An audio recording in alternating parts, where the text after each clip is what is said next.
Hey, Future Sydney. I have been thinking recently, and I thought that maybe I should come up with some sort of common introduction for these because I think I start them differently each time, but also maybe the spontaneity of it adds to the novelty of it. I don't know. We'll see. But today I wanted to talk about something more serious and something that is broader than just me, than just about me um, in my personal life. But first, I wanted to do something a little bit different. I'm not really on YouTube, but I decided to go on there today to see if there was anything interesting. There really wasn't, except I've been getting in the recommended people who are doing the same thing as I am, where they basically just make video journals for maybe themselves, maybe someone else. And there is this one YouTuber, I guess, that I found. I think their name is Colin Died. I think that's the name of it. And at the beginning of their videos, or at least one of them, they said that they kind of wanted to do this to keep themselves accountable and, make sure they reach their goals. I think what I'm going to do for these is say a couple of my goals in the beginning and see, when I come back and watch these, see if I've completed them. Short-term goals, I actually want to wake up at a reasonable time. I thought I was going to get up at a reasonable time today because I had an appointment at 9:15, but I purposely slept through the appointment and woke up at 11, which is bad for so many reasons. Um, but I'm going to try and get up at 8:30 tomorrow. I think that's a good starting point. Maybe that sounds a little bit early, but I just need to get up. And I also have an appointment tomorrow that's in the afternoon though, but I can't forget about it. Another short-term goal, I actually want to keep up with my bullet journal. I made it look so nice for the first week of January and then I didn't use it. So I want to do that. I also want to, another short-term basic goal, eat healthier before the start of the semester, which is in 2 weeks. Longer term goals, I want to maybe completely switch over to the flip phone. Future Sydney, you know that. At least now, we have a flip phone, but we still use the old iPhone. Um, so if you forgot, just a little refresher, we bring the flip phone out with us. I don't bring my smartphone anywhere with me if I'm not at home or at school. Anywhere else, I just bring the flip phone because I also can't make calls on this phone, the smartphone, and it won't work if it's not on Wi-Fi. So I just don't bring it with me if I'm not at home or school. So I basically use the flip phone, but I kind of want to completely switch over. It would be difficult, but I mean, only difficult in the sense of like communication, which I don't really do much else on the smartphone except I do read on there, which digital versus print books I have a history with. I really, really prefer paper things in any sort of media. I like writing things down. Which is ironic considering I'm doing kind of a video journal, but I do prefer writing things down. I use notebooks and pens. I prefer paper books, but when a book's not at the library, I can just get it on my phone because I can download it for free. So that's really hard. I want to stop doing that.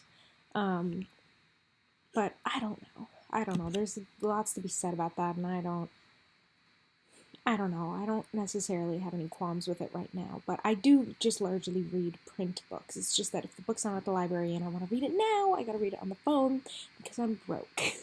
And I can't even I spent my last like $20 on thrift books, which I only got $2, which, one of them, I got the Bell Jar and, oh gosh, I think it's called Backlash by, first name Susan, I don't know her last name, but, the Bell Jar was like $15. That was like the cheapest one on there. So I was like, fine.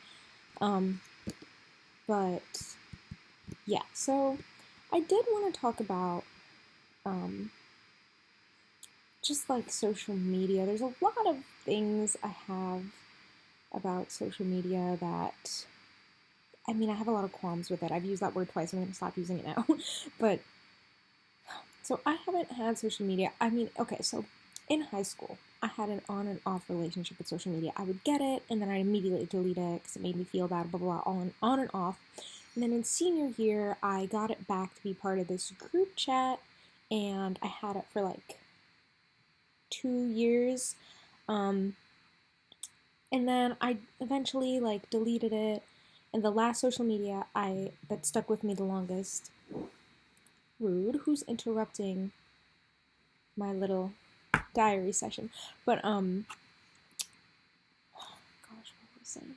Yeah, so I basically deleted all of it, but I still had TikTok. TikTok was a hard one to get rid of because that instant dopamine rush, which I gotta remember to talk about that. So I'm putting that on the back burner. Hopefully I remember. But I got rid of it in August. Haven't had it since. My life has been so much better with no social media. But the thing about TikTok that actually really gets me angry, and I'm sure other social medias do this too, but the reason I think for me it was so hard to get rid of is for a couple of reasons. One, obviously, instant dopamine rush. It keeps you physically addicted, as does all social media, which is why it's so dangerous to just shove iPads in the faces of young children because you are giving them an addiction. And it's not taken as seriously as other things. And I saw a good analogy earlier today where the mindless scrolling is basically just like a slot machine, except you can't gamble until you're 18, but we're giving kids access to this mindless scrolling. That's really harmful. But also with TikTok, not only is it the instant dopamine, but also if you deactivate your account, there's a 30-day reactivation period.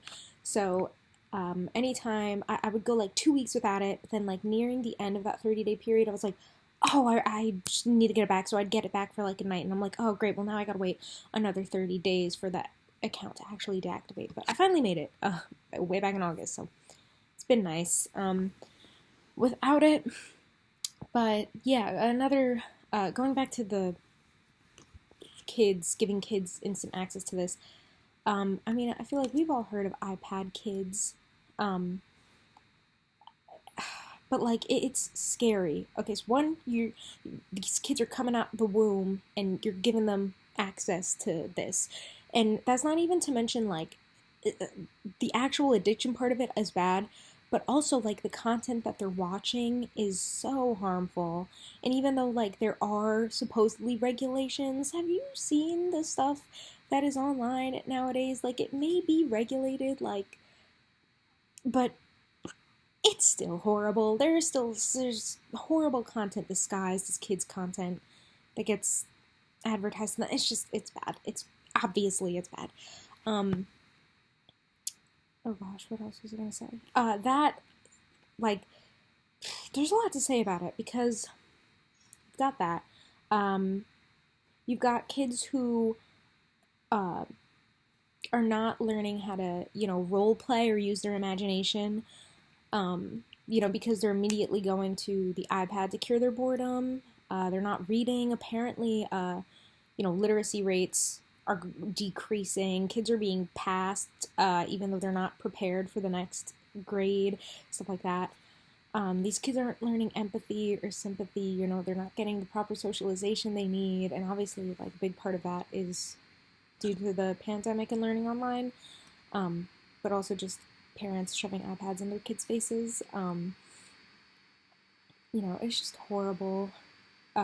Also, I mean, this is true for any age using TikTok because everyone or any social media, because you now know what everyone thinks about every single topic under the sun.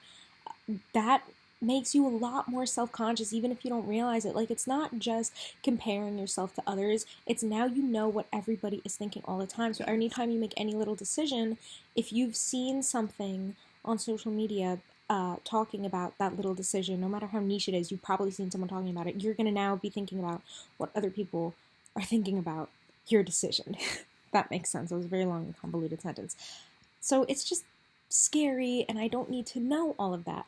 And I mean, you can make the argument that there are some good aspects of social media. Obviously, like YouTube, I mean, it's a good example. Even though YouTube, I feel like the quality is decreasing, there are still some very good videos out there. Also, resources, like educational YouTube videos, all that stuff is good. But quick form social media, I don't know. Is it really? I don't like. I feel like the cons heavily outweigh the pros. But I mean, how do you even begin to regulate stuff like that?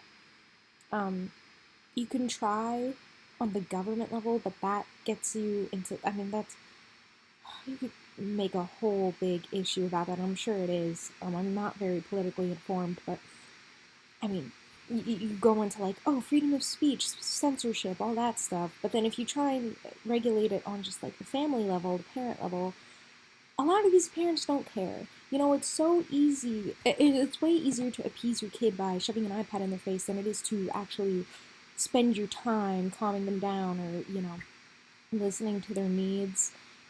And there's a lot of other factors that play into it, too. Like, something I saw earlier today was, you know, the cost of living has raised, and so parents need to pick up more shifts, they need to get more jobs, and they don't have as much time to sit with their kids, and it's way easier and time efficient to give them an iPad or something like that instead of, you know, taking time another day. So, I mean, that's just one of many other contributing factors, but it is scaring me, especially, like, if I think about if I ever want to raise my own kids, what would I do? I don't want to homeschool them, because I feel like you need that socialization, but I'm terrified to put them in like a, what's the opposite of homeschool? Like a regular school, I guess, public or private. I'm just scared. And also, it sucks that smartphones are so needed in schools nowadays. It just blows my mind. But yeah, I just had to talk about that because it's scaring me as of late. I mean, updates in my life, nothing. Yesterday, I pretty much rotted in bed all day. But today I did go to the mall with my friends, which the mall always depresses me because I don't know. It's just like it's I feel like I can't see anything in there, if that makes sense. Even though it's not dark, it's just like I feel like I can't see. I don't know if that makes sense. But also it's just like you're just there to buy stuff. And it freaks me out. I don't know.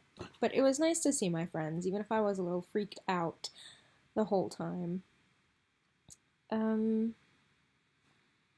I feel like I had other stuff to say. I don't want to, like, obviously edit this video because that takes too much time. And also, I don't think my computer could handle it if I tried to edit this. I mean, I've got 2 tabs open and you know the drill. It sounds like, and like it's about to explode. I don't know. I mean, I've been reading. I'm about a quarter of the way through American Gods, and my cousin wanted to read more, and she said she wanted to read Catcher in the Rye, so we're doing a buddy read with that. I've already read Catcher in the Rye, but I'll read it again. And while we're on the topic of Catcher in the Rye, I am the biggest Holden Caulfield defender there is. I think it's okay if you don't like the book because it just wasn't your type of book. Maybe the plot wasn't for you. That's fine. That's me with The Alchemist. I recognize that it's an important book and it's written well and has a good moral and stuff. It's just not my type of book. But The Catcher in the Rye, if you don't like the book because you don't like Holden, did we read the same book? Holden's not supposed to be overly likable. He's supposed to be a real character with flaws. He's a teenager trying to work through his trauma in a time where they don't talk about those things. And, like, he's not supposed to be a perfect character. He's supposed to be a relatable, human, teenage character. And so if you don't like the book because you hate Holden, it's going to be hard for me to converse with you about the subject. And honestly, I think it'd be better for both of us if we just ignore it completely. Because I will defend him with my life. You know, me and him are like that. There are other books I've been wanting to read. Obviously, I have those 2 books coming from Thrift Books.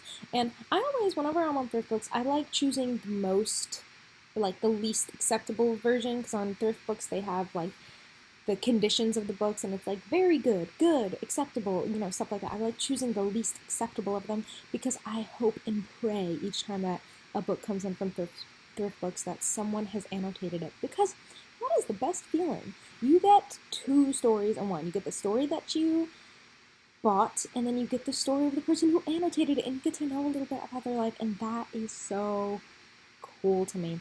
It's also, I don't know, sometimes I like if someone drops their shopping list, or like if I see someone's shopping list on the ground that obviously they've deserted, I love looking at it because that's such a peek into someone's life that you're never gonna know. Maybe you're never gonna know.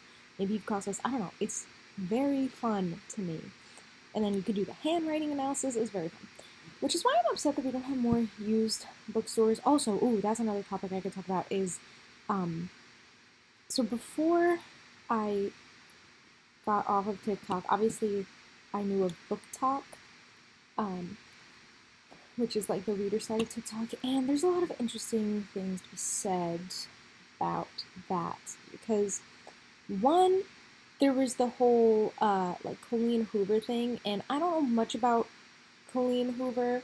Um, my computer shut off there for a second. Sorry, I don't know much about her, but I heard she like the topics in her books are kind of, and also maybe she's not the best person. I don't know much about her, but I do think that like I don't know. There was sort of a pretentious side of Book Talk who made fun of people who read Colleen Hoover, and acted like they were better readers. But any reading is good reading. I feel like a lot of the times people who picked up the Colleen Hoover books are people who didn't really read for fun, or this was the first time they were getting back into reading, maybe the first time they are reading for fun. And I think it's good that you're just getting back into reading, even if it's through something you don't necessarily agree with. It's good that they're getting back into reading because now that it opens your mind to up to other books. You know, you could use that to build constructive conversation with them. Like, hey, if you like that book, you might like this book, and try directing them towards something that might be a little bit better and doesn't romanticize bad situations. That's what I've heard her books have done. Anyways, but there's that, and also there's people like pretending to read, or I saw some videos of some people like pretending to read on the bus for the which I do what you do, but if you're gonna pretend to read, you might as well actually just look at the words on the paper if you're gonna have the book open anyway. That's just my thought on that. And the very last thing I want to say is people buying books before reading them. So, like an example of that, I saw someone they had a physical TBR, where they had like 8 books they had bought and they hadn't read yet.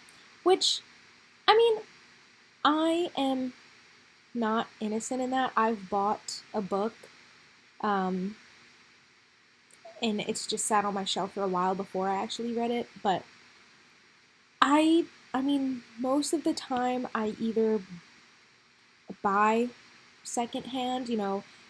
Thrift books is very useful, and also the library. My library has a little used bookshop in the basement. I go there, but most of the time I just check books out from the library, and I feel like the library is a very underutilized resource these days, which hopefully with, the uptick, hopefully there seems to be in reading as a hobby, hopefully people will start to use the library more, but I understand why people want to buy books. I mean, that's why I still buy books off of thrift books, because I like annotating my books, and you can't do that in a library book, but I feel like I don't know. I don't even know what I'm trying to say, but that's another thing. I think I am 100% a fan and a defender of loving in your books. I will crack the paperback spine. I will dog ear it. I will highlight it. I will underline. I will do whatever as long as it's my book. Obviously, I'm not gonna do that to a library book. I'm not insane. But that's another thing. I hate hardcover books. I don't know if that's an unpopular. I don't know what the popular opinion is, but paperback books are superior because you can read that. I feel so stiff while reading a hardcover book. I can't relax with the paperback. It's just so nice. It already feels like kind of lived in. I don't know. I don't know. And I feel like it's just easier to carry around a paperback book. I've been talking for so long. I've been talking for almost 20 minutes. This is the longest one of these I've done. Um, I feel like I should probably stop here because I don't have much else to talk about. I should probably save it for another video diary. So, sayonara for now, I guess.